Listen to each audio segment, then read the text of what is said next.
When Nebuchadnezzar of Babylon burned the temple and destroyed Jerusalem, the initial reaction was one of overwhelming grief and sadness, and that's represented primarily in the book of Lamentations.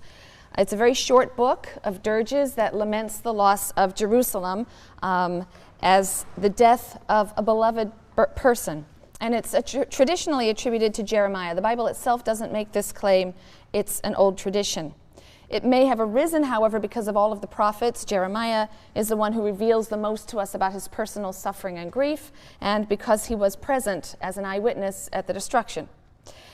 There's no real logical development of ideas in Lamentations, primarily because it's structured by an artificial device. There are 5 chapters, and 4 of the chapters are acrostic poems. This means that each verse, or sometimes a series of verses, begins with a letter of the alphabet in sequence. So in chapter 3, you have 3 verses per letter of the alphabet. But this kind of acrostic poetic formation gives the poem a kind of formal unity at the same time that it has no logical unity or logical flow. And it's been pointed out that that form is particularly appropriate for an expression of grief that is too profound or too all-encompassing to be logical.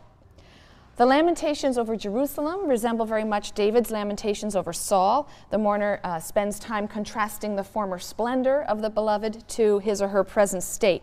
And we have lots of ancient Near Eastern prototypes for this kind of lamentation. Lamentations over destroyed cities, which are understood as the result of the deity's decision to abandon the city.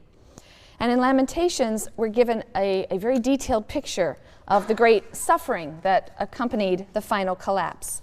Lamentations 1:1. Alas, lonely sits the city, once great with people. She that was great among nations is become like a widow. The princess among states is become a thrall. Or chapter 4. Alas, the gold is dulled, debased, the finest gold. The sacred gems are spilled at every street corner. The precious children of Zion. Once valued as gold, alas, they are accounted as earthen pots, work of a potter's hands. Even jackals offer the breast and suckle their young, but my poor people has turned cruel, like ostriches of the desert. The tongue of the suckling cleaves to its palate for thirst. Little children beg for bread, none give them a morsel. Those who feasted on dainties lie famished in the streets. Those who were reared in purple have embraced refuse heaps. The guilt of my poor people exceeded the iniquity of Sodom, which was overthrown in a moment without a hand striking it. Her elect were purer than snow, whiter than milk. Their limbs were ruddier than coral. Their bodies were like sapphire. Again, the description of the physical beauty of the beloved. And now their faces are blacker than soot. They are not recognized in the street. Their skin has shriveled on their bones. It has become dry as wood. Better off were the slain of the sword than those slain by famine, who pined away as though wounded for lack of the fruits of the field. With their own hands, tender-hearted women have cooked their children. Such became their fare in the disaster of my poor people. The poet here, though, does adopt the standard Deuteronomistic interpretation of events, which infers sin from suffering, and therefore harps on the sin and the uncleanness of Jerusalem that brought on this calamity. Right? Their guilt exceeded the iniquity of Sodom in the passage we just read. And this is a strategy that, of course, justifies God. The poet singles out the corrupt priests, the corrupt prophets for blame. He attacks the popular ideology of the inviolability of Zion. Israel's many sins are what caused Yahweh to pour out his wrath and destroy Jerusalem utterly. And the descriptions of Yahweh's wrath, anger, his consuming rage, these are some of the most powerful and most violent poetry in the Hebrew Bible. They tend to divert attention, in fact, from the people's guilt and focus attention on their suffering. Children crying for bread, children starving to death, women raped, men abused.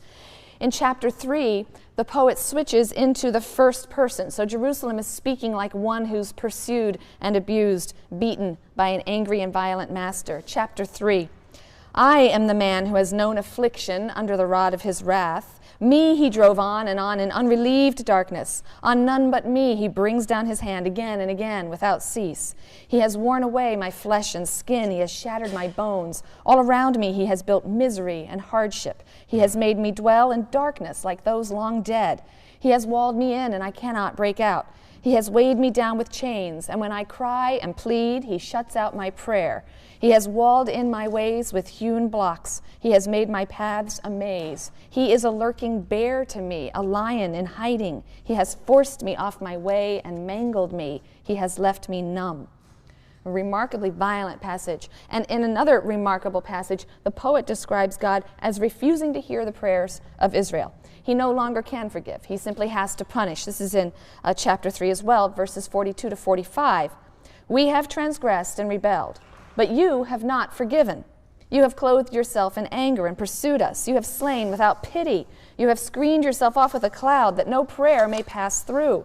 You have made us filth and refuse in the midst of the peoples. Right? So God is simply refusing to even hear Israel's prayers. So there's this emphasis not so much on Israel's guilt, but on Israel's tremendous suffering, God's hard-heartedness. The poem ends with a plea of reconciliation in chapter 5, verses 19 to 22. But you, O Lord, are enthroned forever. Your throne endures through the ages. Why have you forgotten us utterly, forsaken us for all time? Take us back, O Lord, to yourself, and let us come back. Renew our days as of old. For truly you have rejected us, bitterly raged against us. Take us back, O Lord, to yourself, and let us come back. Renew our days as of old. Lamentations represents one response to the fall of Jerusalem. It's an overwhelming sense of loss, grief, misery, sort of shocked, a sense of shock, too, at God's treatment, and also a longing to return, a longing for renewal and reconciliation. But the 200 years following the destruction would prove to be a time, a very critical time of transition.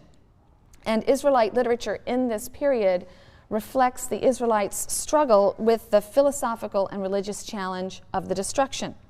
How could the disastrous events be explained? We've already seen the response of the Deuteronomistic school. Israel was collectively punished for idolatry.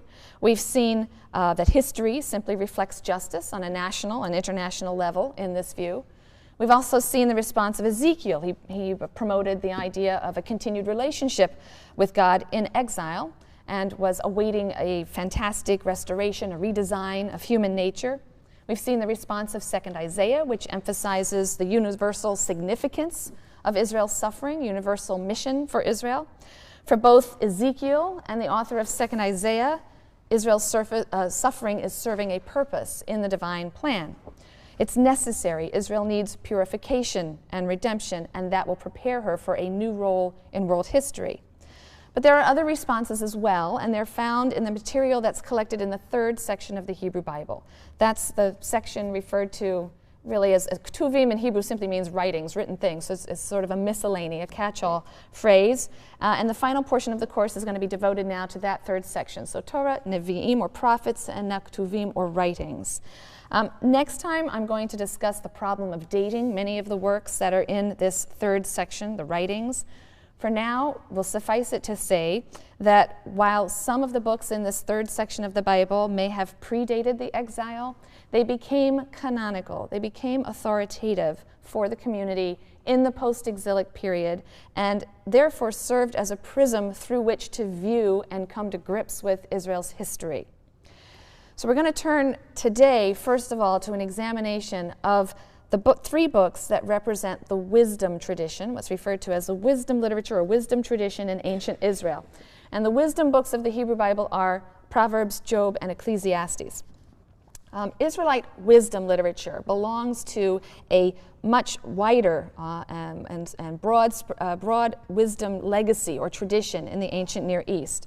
There's very little in biblical wisdom literature, apart from its monotheism, that lacks a parallel in the wisdom literature of Egypt or Mesopotamia. So ancient Near Eastern wisdom literature is literature that's characterized by a praise of human intelligence, applied to understanding the ways of the world, the ways of society. It tends to contain traditional advice that's been found to be tried and true. It tends to be very individually oriented, right, but at the same time quite universal and humanistic in its orientation as well. And in keeping with this style, Israelite wisdom literature doesn't really speak to the particular historical condition of Israel. It speaks to the general human condition. It makes no claim to having been divinely revealed, no special claim to having been conveyed by a prophet or by Moses. It's simply observational wisdom, right? Advice and counsel that can be weighed or confirmed or disputed by experience. And again, if you were simply to open up the book of Proverbs and read something in there, unless it had the word Yahweh, you wouldn't know that it didn't come from some Egyptian wisdom literature or Mesopotamian wisdom literature. There are various types of wisdom material. Scholars have sort of classified the wisdom material into three main categories. The Hebrew word for wisdom, which is a word chokhmah, it literally means skill and probably refers to the skill of living well or living properly. The three types of wisdom literature that we find are what we would call clan or family wisdom. These materials tend to be common sense aphorisms and observations, the kinds of things that are common to all cultures. They're scattered around the Hebrew Bible, but most of them are contained in the book of Proverbs. So for example, Proverbs 15:17, better a meal of vegetables where there is love than a fattened ox where there is hate. Right? It's the kind of thing you can imagine, your grandmother saying. Chapter 20, verse 14, bad, bad, says the buyer, but having moved off, he congratulates himself. Or 26:14, the door turns on its hinge and the lazy man on his bed, right? Neither of them really gets anywhere. And 25:25, like cold water to a parched throat is good news from a distant land. And many of the proverbs we classify as clan or family wisdom are parental, right? They tend to sound as if they're being said to a son. Not so much a daughter, but to a son. The second category of wisdom literature is what we call court wisdom, and we have a lot of this from Egypt. A great deal of court wisdom came from Egypt. It served the needs of the court. It tends to be bureaucratic advice, administrative advice, career advice, instruction on manners or tact, how to be diplomatic, how to live well and prosper, practical wisdom. So for example, Proverbs 24:27, put your external affairs in order, get ready what you have in the field, and then build yourself a home. Or 21:23, he who guards his mouth and tongue guards himself from trouble, right? Tact. 11:14, for want of strategy an army falls, but victory comes with much planning. Or 12:1, he who loves discipline loves knowledge. He who spurns reproof is a brutish man. And then the third category of wisdom literature is what we might call more freewheeling existential reflection or probing, reflective probing into the critical problems of human existence. And I'm going to talk about that in much more detail as we get to the book of Job. Now, as I mentioned before, all of these types of wisdom literature tend to be very universalistic, humanistic, ahistorical. There's nothing particularly Israelite about them. There's no mention of the Exodus. There's no mention of Sinai or Moses or covenant or any of the early narratives of the nation. And they are paralleled in great abundance in the writings of other ancient Near Eastern cultures. Sometimes there's an attempt to connect wisdom specifically with belief in Yahweh. But biblical wisdom, like ancient Near Eastern wisdom generally, grounds morality on non-specific notions of prudence and God-fearing in a sort of non-specific way, rather than on the historical covenant with Yahweh. So let's look in a little more at the book of Proverbs in a little more detail. Proverbs is the classic book of wisdom. It contains some material of great antiquity, even though the book in its probably reached its final form only in post-exilic times. Surely a great deal of it is much older. There are many affinities between Proverbs and Egyptian and Canaanite wisdom literature. So it suggests that Israel assimilated wisdom material from the wider environment. The chief aim of Proverbs seems to be the inculcation of wisdom as the means to social tranquility and a happy life. Young people should learn to master their impulses. They should lead productive and sensible lives. Many of the maxims are intended to educate sons. There's no mention of daughters here. And a good deal of the first 9 chapters is formally pedagogical, clearly pedagogical. And it can be compared quite productively with some Egyptian writings that we have from the 3rd millennium, the Egyptian teaching of Amenemopet or the Babylonian councils of wisdom, tremendous parallels among these works. But these first 9 chapters warn against the seductions of foreign women, and they urge young men to pursue wisdom. And wisdom here is figured, almost hypostasized, right? Almost an attribute or a characteristic that's almost put into a concrete human form. Wisdom is figured as a virtuous woman who promises insight and counsel. This woman was created before all other created things, and wisdom, again, figured as a woman, assisted Yahweh in the creation and the ordering, I should say, the ordering of the universe. Wisdom was with God at that time. Proverbs values hard work and diligence and warns against excessive sleep and sex and wine. And Proverbs recommends honesty in your business affairs, and kindness and loyalty and impartiality and sobriety and humility and restraint and sincerity. Wealth is very nice, but it's not to be desired at the cost of calmness and peace. The wisdom sayings that appear in Proverbs are usually these short 2-line sentences in which the second line runs parallel in some way to the first. Some scholars have classified the different kinds of parallelism you find in the book of Proverbs, and I've written the 3 main forms up here. An example of synonymous parallelism, where the second line is essentially synonymous with the first, that's found in Proverbs 22:1. It's a classic feature of biblical poetry in general. We'll see it in the Psalms. For an example, a good name is to be chosen rather than great riches, and favor, parallel to a good name, is better than silver and gold, right? Parallel to great riches. So the 2 lines are somewhat synonymous. In antithetic parallelism, the 2 lines form a balanced pair of opposites. So in Proverbs 10:1, a wise son makes a glad father, but a foolish son is a sorrow to his mother. When the second line seems to complete the thought of the first, it's called ascending parallelism. We find that in Proverbs 11:22. Like a gold ring in the snout of a pig is a beautiful woman bereft of sense. Right?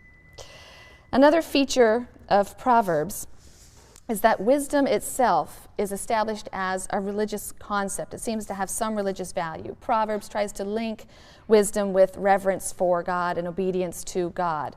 In Proverbs 1:7, the fear of the Lord, or the reverence, the fear of the Lord is the beginning of wisdom. Fools despise wisdom and discipline.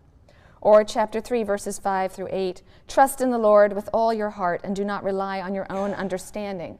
Wisdom guards one from evil. The wise person accepts the sufferings with which God is disciplining him. So in Proverbs 3:12, for Yahweh reproves or disciplines him whom he loves, as a father the son in whom he delights. Keep that in mind as we turn to Job. Because I think the most important thing about the book of Proverbs is its almost smug certainty that the righteous and the wicked of the world receive what they deserve in this life. There's a complacency here, an optimism. God's just providence and a moral world order are presuppositions that it just doesn't seem to question. The wise person's deeds are good and will bring him happiness and success. The foolish person's deeds are evil, and they're going to lead to failure and ruin.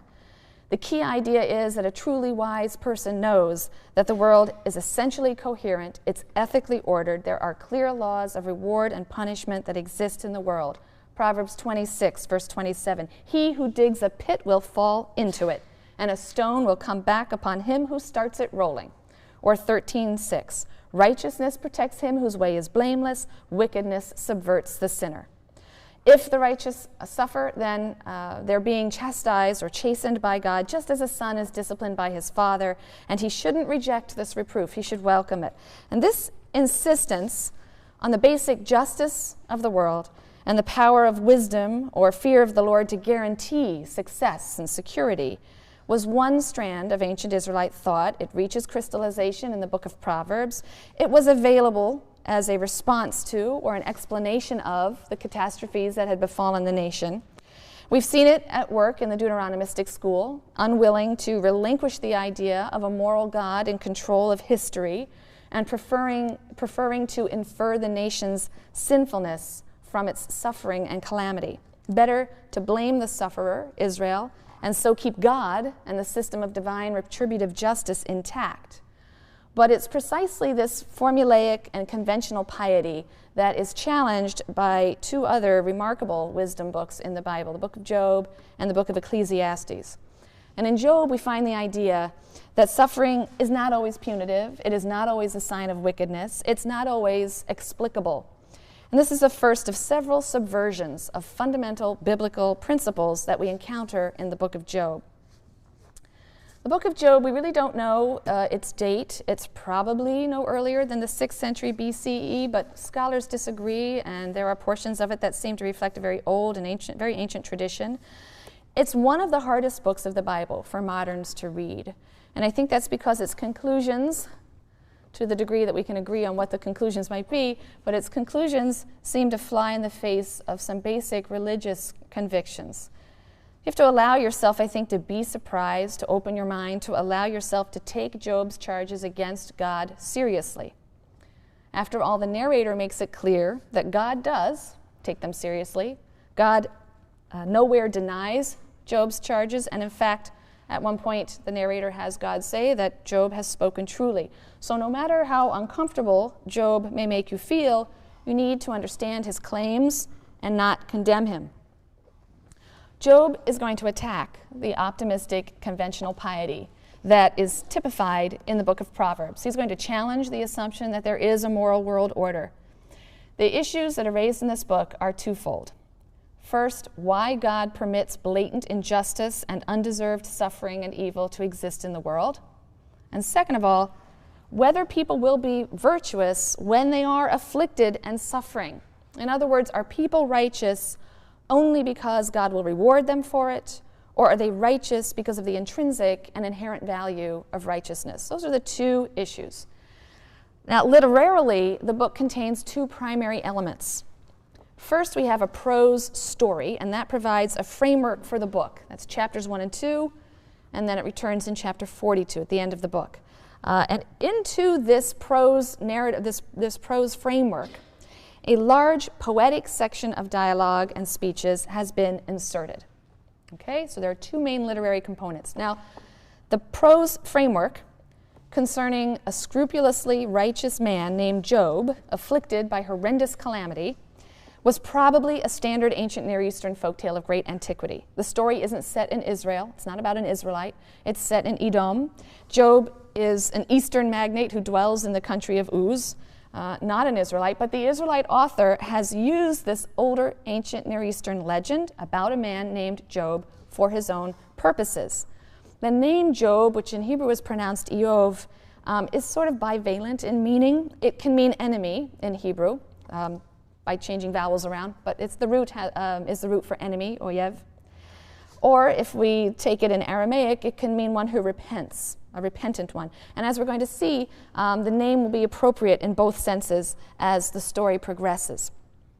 There's a handout on the side of the room. I'm not sure everyone took one when they came in. I'm wondering if it could be distributed, please. I'm sorry, it's going to help you chart what goes on in Job.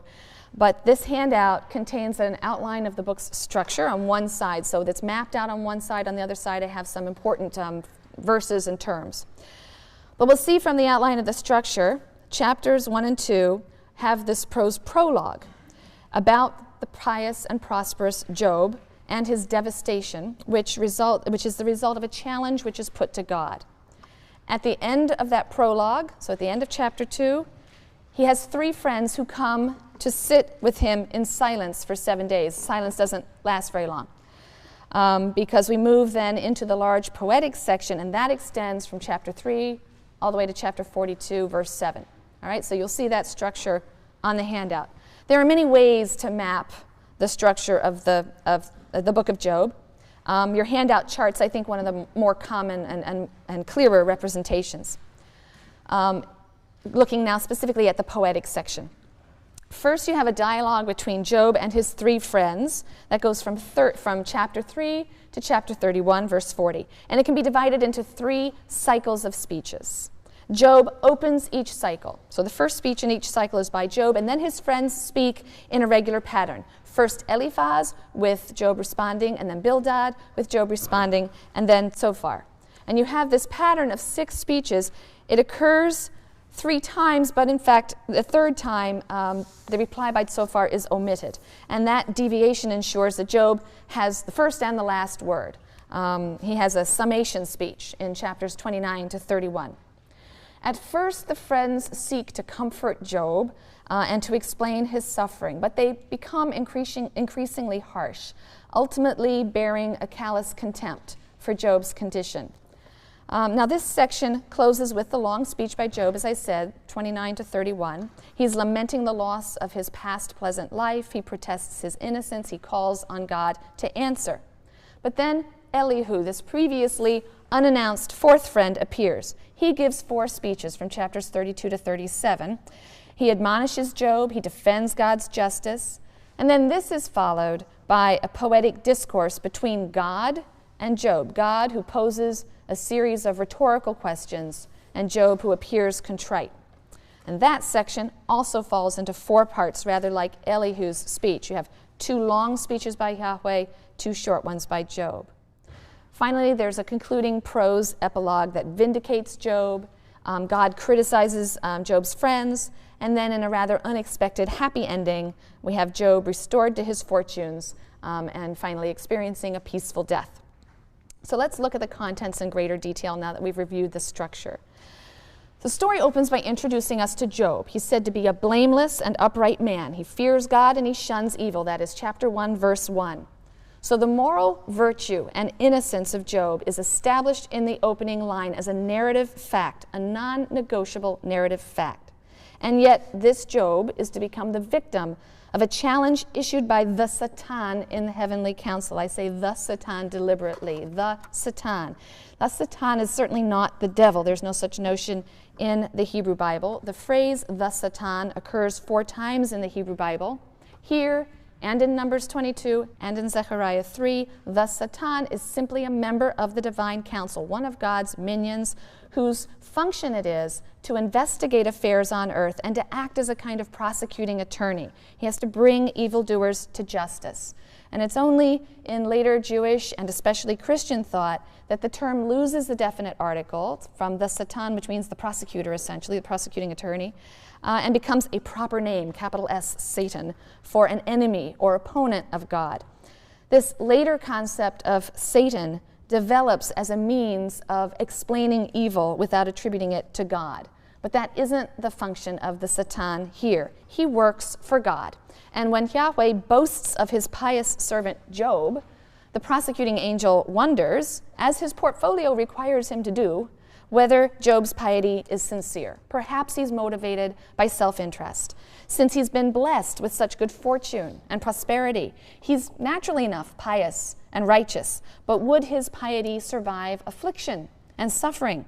Deprived of his wealth, wouldn't he curse God to his face? And you have to notice as you're reading that the euphemistic use of bless God instead of curse God. Ancient writers did not want to write down curse God, so they wrote bless God. But we need to understand that's a euphemistic way of avoiding writing curse God. So wouldn't he curse God to his face? And God is quite confident that Job's piety is not superficial, it's not driven by the desire for reward, and so he permits the Satan to put Job to the test. Job's children are killed. His cattle are destroyed, his property is destroyed. But Job's response in chapter 1, verse 21 is, naked I came from my mother's womb, and naked I shall return. God gives, and God takes away. May the name of the Lord be blessed. And the narrator then adds in verse 22, in all this, and if you flip over, I've got some of these key verses on the back of your handout to help you keep track, but in all this, Job did not sin or impute anything unsavory to God. God again praises Job to the Satan, saying, and still he holds on to his integrity. So you incited me to destroy him for nothing. That's chapter 2, verse 3. So the Satan proposes increasing the suffering, and God agrees on the condition that Job's life be preserved. So the Satan strikes Job's body with these terrible, painful sores, trying to crush his spirit. And Job's wife rages, do you still hold on to your integrity? Bless God, curse God, and die. Chapter 2, verse 9.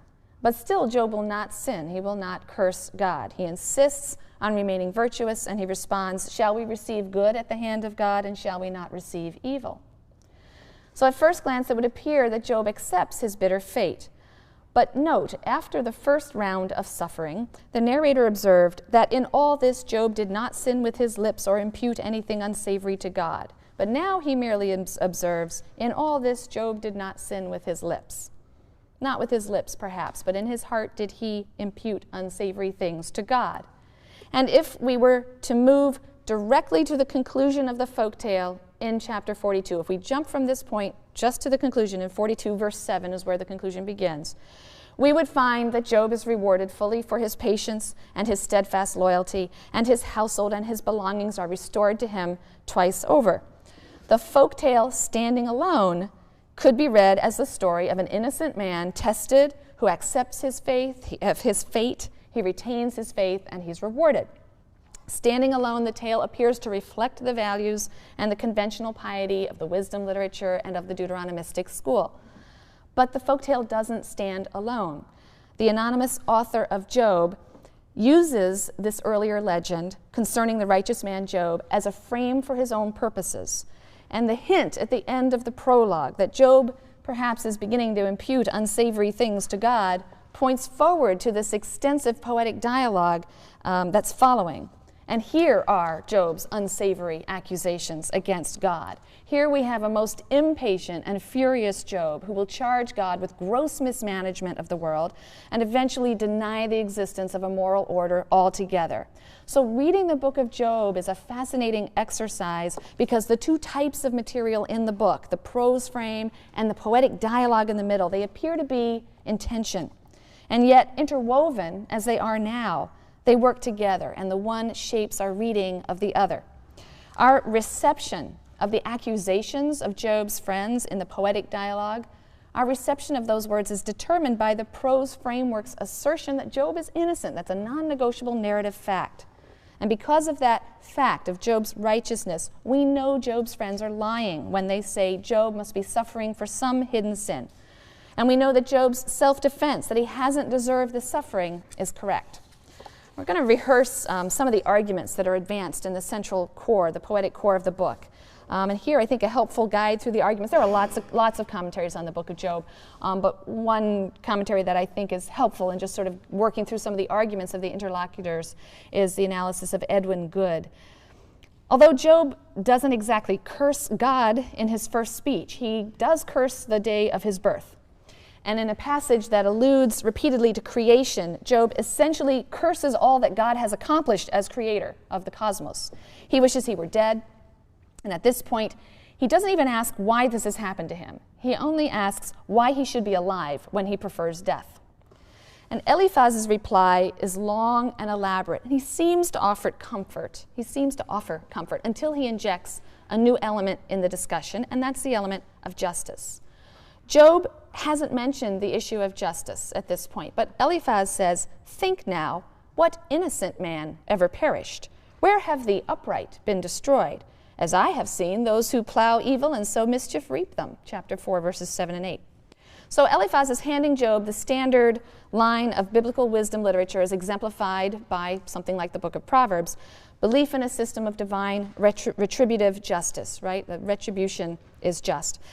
By definition, there can be no undeserved suffering. The implication is that Job has deserved this suffering, a thought that apparently hadn't occurred to Job. And the question of undeserved suffering is now going to dominate the rest of the discussion. And Job's second speech is very disorderly. It's full of wild, contradictory images that may reflect the shock and the pain and the rage that now overwhelm him. He seems to be haunted by Eliphaz's connection of his suffering with some sin. And so he turns to address God directly. He admits he's not perfect, but surely, he objects, he doesn't deserve such affliction. In chapter 8, we have Bildad's speech, and it's tactless and unkind. He says, "Will God pervert the right? Will the Almighty pervert justice? If your sons sinned against him, he dispatched them for their transgressions." In other words, God is perfectly just, and ultimately, all get what they deserve. Indeed, your children, Job, must have died because they sinned. So just search for God and ask for mercy. The friends' speeches lead Job to the conclusion that God must be indifferent to moral status. God doesn't follow the rules that he demands of human beings. It's chapter 9, verse 22. He finishes off both perfect and wicked. When Job complains, "He wounds me much for nothing," chapter 9, verse 17, he's echoing God's own words to the Satan in the prologue. Remember when God says to the Satan, "You have incited me to destroy him for nothing." And we suspect by this verbal coincidence that Job is right. Legal terms dominate as Job calls for the charges against him to be published, and then he hurls countercharges in a suit against God. Charges of unworthy conduct, of spurning his creatures while smiling on the wicked, on scrutinizing Job even though he knows Job to be innocent. And this, too, is a subversion of a common prophetic literary genre that we've seen, right? The Reeve or the covenant lawsuit in which God, through his prophets, charges Israel with flagrant violation of the terms of the covenant and warns of inevitable punishment. Here in Job, it's a man who arraigns God. And yet, Job asserts, since God is God and not a human adversary, there's really no fair way for the lawsuit between them to be tried or arbitrated. Man cannot win a suit against God, chapter 9, verse 2. Job is powerless in the face of this injustice. These ideas all find expression in Job 10, verses 1 through 7. I am disgusted with life. I will give rein to my complaint, speak in the bitterness of my soul. I say to God, do not condemn me. Let me know what you charge me with. Does it benefit you to defraud, to despise the toil of your hands while smiling on the counsel of the wicked? Do you have the eyes of flesh? Is your vision that of mere man? Are your days the days of a mortal? Are your years the years of a man, that you seek my iniquity and search out my sin? You know that I am not guilty, and that there is none to deliver from your hand. Job repeats his wish to die, this time less because of the suffering and more because his worldview has collapsed. He sees that divine power is utterly divorced from justice. And that's a second fundamental biblical assumption subverted. But Job's words only seem to egg his interlocutors on. Eliphaz had implied that Job was a sinner. Bildad had baldly asserted that his sons had died for their sins. And now Zophar is going to claim that actually Job is suffering less than he deserves. And Job isn't persuaded. He isn't persuaded that he has sinned, or more precisely, that he has sinned in proportion to the punishment he is now suffering. God is simply unjust. The Job of this poetic dialogue portion of the book is hardly patient or pious. He is angry, he's violent, he argues, he complains, and he vehemently insists upon his innocence. In the fourth speech by Job, now this is the speech that opens the second cycle of speeches, Job appeals to creation. God's controlling power is arbitrary and unprincipled. He interferes with the natural order, he interferes with the human order, and this is itself a subversion of the Genesis portrait of creation as a process whose goal and crown is humankind. Again, Job demands a trial.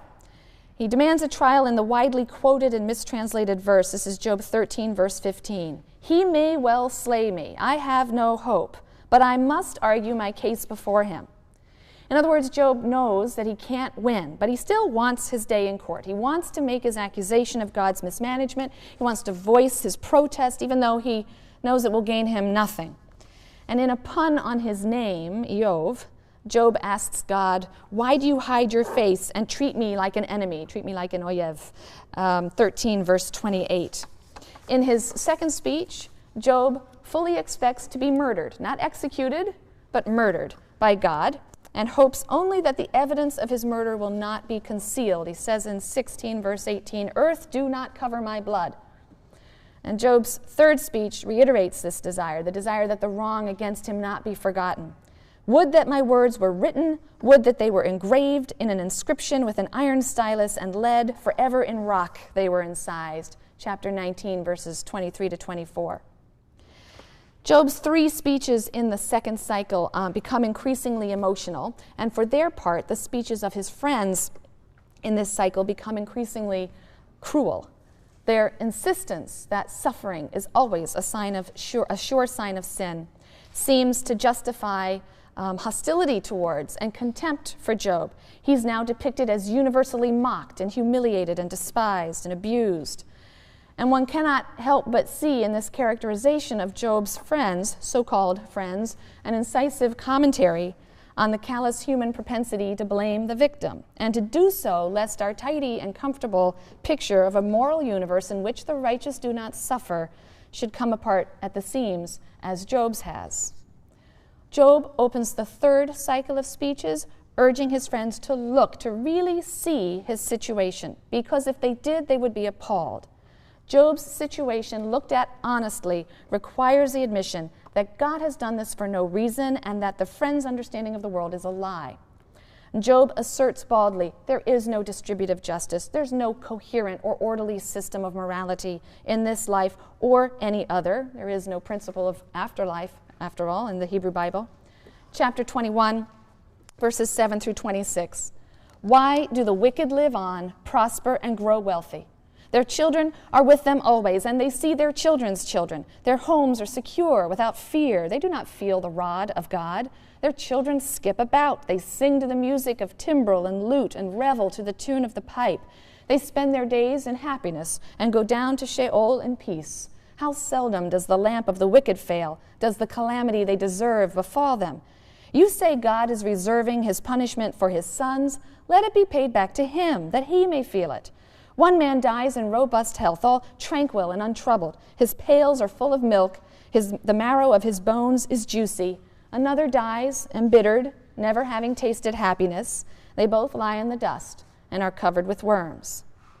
But the friends can't look honestly at Job. They can't allow that indeed a righteous man suffers horribly. By the end of the third cycle, Job is ready and eager for his trial, but he can't find God. Job's final speech in the third cycle focuses on this theme of divine absence.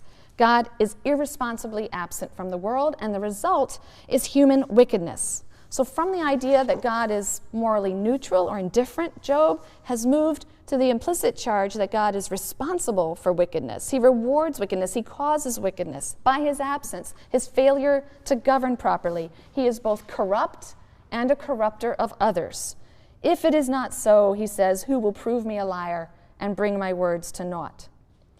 And yet, even in the depths of his anguish, and even though he is now convinced that God does not enforce a moral law in the universe, Job clings to one value. Righteousness is a virtue in and of itself, and even if it brings no reward, Job will not give up his righteousness. Face to face with the shocking insight that good and evil are met with indifference by God, that righteousness brings no reward and wickedness no punishment, Job, although bitter, refuses to succumb to a moral nihilism. Chapter 26, verses 2 through 6. By God who has deprived me of justice, by Shaddai who has embittered my life, as long as there is life in me, and God's breath is in my nostrils, my lips will speak no wrong, nor my tongue utter deceit. Far be it from me to say that you are right. Until I die, I will maintain my integrity. I persist in my righteousness and will not yield. I shall be free of reproach as long as I live. And these last lines recall the words of God and the Satan in the prelude. The Satan had said that a man will not hold on to virtue or to righteousness in the face of suffering. He'll give everything away for his life. So this narrative setup guides or influences our interpretation of Job's statement here. Although he is losing his life, Job says he will not give anything away, but he holds on to, he maintains his integrity, just as God had scolded the Satan in chapter 2, verse 3, which reads, "Still he holds on to his integrity. You have incited me to destroy him for nothing." So in his darkest, most bitter hour, with all hope of reward gone, Job clings to the one thing he has, his own righteousness. In fact, when all hope of a just reward is gone, then righteousness becomes an intrinsic value. Yechezkel Kaufman writes of this moment, "The poet raises Job to the bleak summit of righteousness, bereft of hope, bereft of faith in divine justice." Or in the words of another scholar, Moshe Greenberg, we see here the sheer heroism of a naked man forsaken by his God and his friends and bereft of a clue to understand his suffering, still maintaining faith in the value of his virtue and in the absolute duty of man to be virtuous. The universe has turned its back on him. We may add he believes God has turned his back on him, yet Job persists in the affirmation of his own worth and the transcendent worth of unrewarded good. So in a way then, for all their differences in style and manner, the patient Job of the legend and the raging Job of the poetic dialogue are basically the same man. Each ultimately remains firm in his moral character, clinging to righteousness because of its intrinsic value and not because it will be rewarded. Indeed, Job knows bitterly that it will not. At the end of his outburst, Job sues God. He issues him a summons, and he demands that God reveal to him the reason for his suffering. Job pronounces a series of curses to clear himself from the accusations against him, specifying the sins he has not committed, and ending, as he began in chapter 3, with a curse on the day of his birth. And we expect to hear from God now, but instead we hear from an unannounced stranger, Elihu. I'm going to have to give Elihu short shrift. He's the only one of the 4 interlocutors to refer to Job by name, address Job by name. He repeats many of the trite assertions of Job's friends. He does hint, however, that not all suffering is punitive. He also hints that contemplation of nature's elements can open the mind to a new awareness of God. And in these 2 respects, Elihu's speech moves us towards God's answer from the storm. So in the climactic moment, God answers Job in an extraordinary theophany or self-manifestation. In chapter 38, God speaks out of the tempest or whirlwind.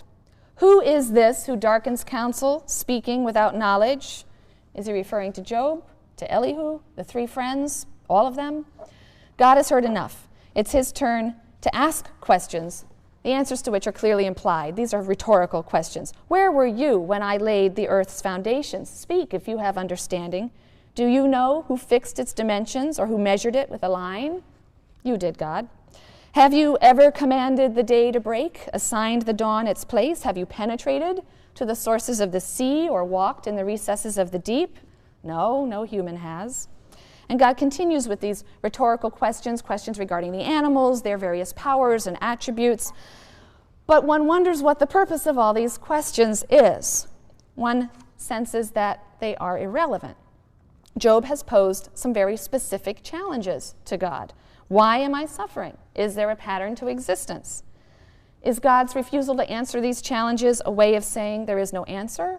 Or is it God's way of saying that justice is beyond human understanding? Or is this theophany of God in nature, the focus on creation, an implicit assault on the fundamental tenet of Israelite religion that God is known and made manifest through his interactions with humans, his rewards and punishments in historical time?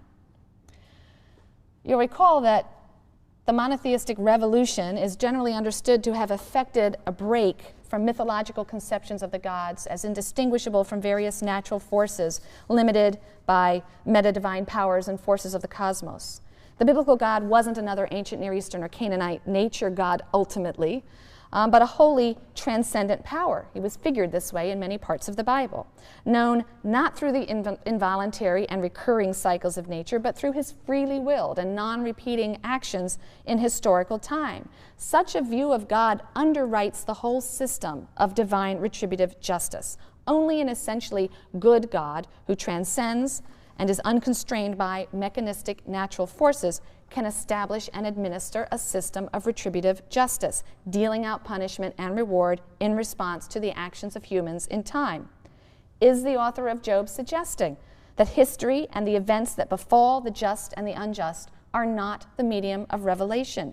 Is God a God of nature after all, encountered in the repeating cycles of the natural world and not in the unpredictable and incoherent arena of human history and action? If so, then this is a third fundamental biblical assumption that has been radically subverted. So we'll turn now to God's direct speech to Job in 40 verse 8. Would you impugn my justice? Would you condemn me that you be right? And God, I think, is now getting at the heart of the matter. Your friends, Job, were wrong. They condemned you. They attributed sin to you so that they might be right. But you, too, have been wrong, condemning me, attributing wickedness to me, so that you might be right. Job's friends erred because they assumed that there's a system of retributive justice at work in the world, and that assumption led them to infer that all who suffer are sinful, and that's a blatant falsehood. But Job also errs if he assumes that although there isn't a system of retributive justice, there really ought to be one.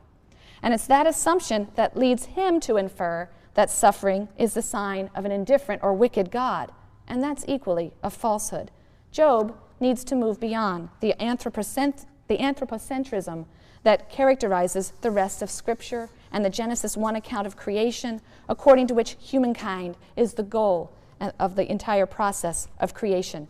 God's creation, the book of Job seems to suggest, defies such teleological and rational categories. In a nutshell, God refuses to be seen as a moral accountant.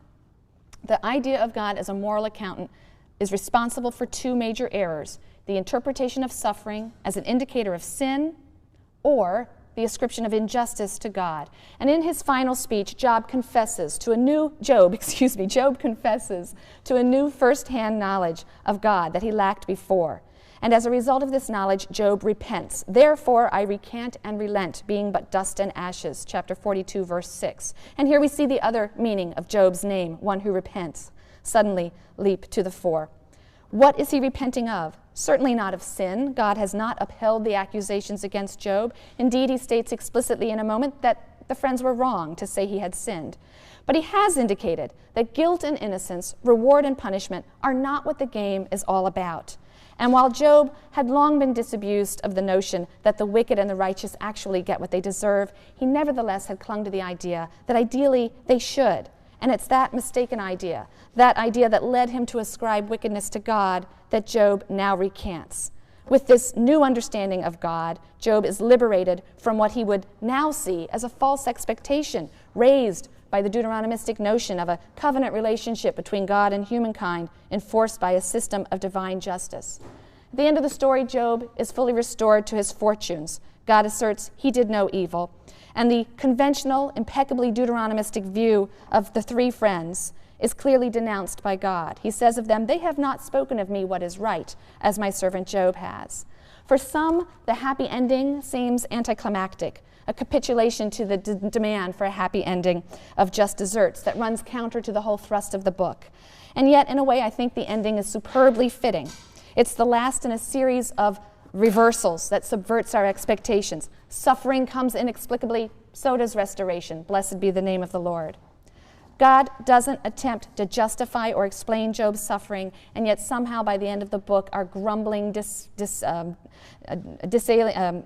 embittered, raging Job is satisfied. Perhaps he's realized that an automatic principle of reward and punishment would make it impossible for humans to do the good for purely disinterested motives. It's precisely when righteousness is seen to be absurd and meaningless that the choice to be righteous paradoxically becomes meaningful. God and Job, however we are to interpret their speeches, are reconciled. The suffering and injustice that characterize the world have baffled humankind for millennia, and the book of Job provides no answer in the sense of an explanation or a justification of suffering and injustice. But what it does offer is a stern warning to avoid the Scylla of blaspheming against the victims by assuming their wickedness, and the Charybdis of blaspheming against God by assuming his. Nor is moral nihilism an option, as our hero, yearning for, but ultimately renouncing divine order and justice, clings to his integrity and chooses virtue for nothing.